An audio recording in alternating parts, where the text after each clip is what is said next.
Өрт сөндіруші құтқарушылардың жұмысы тек төтенше жағдайлар кезінде ғана жүзеге асады деген жаңсақ пікір. Кезекшілікке түскен сәттен бастап олардың бойында қандай да бір төтенше дабылды күту режимі іске қосылады. Ал бұл өз кезегінде әрдайым дайын болуың қажет деген сезімге ұласады.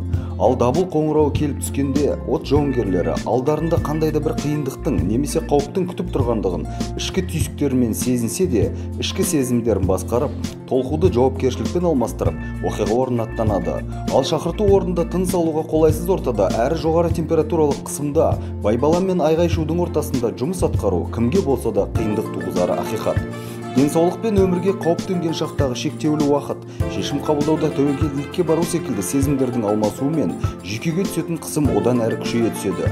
Қызметте және жеке өмірінде түрлі түйткілді мәселелерден, психикасына үздіксіз құйылған қысымнан адамның жүйкесінің сыр бермеуі мүмкін емес.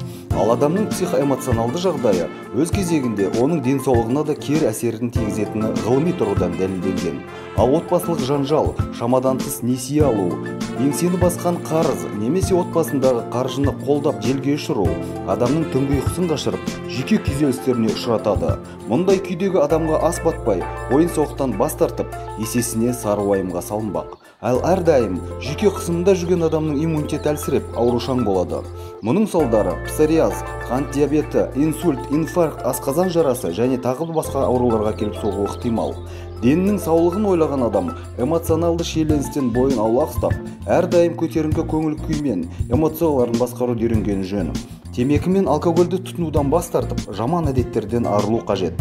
Адам уақытылы тынығып, ұйқысының қанық болуына көңіл бөліп, суды көбірек пайдаланып, көкөніс пен дәруменге бай тағамдарды тұтыну қажет.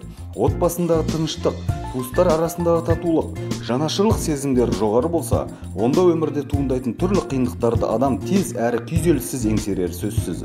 Жанның саулығы, деннің саулығы екендігін естен шығармайық.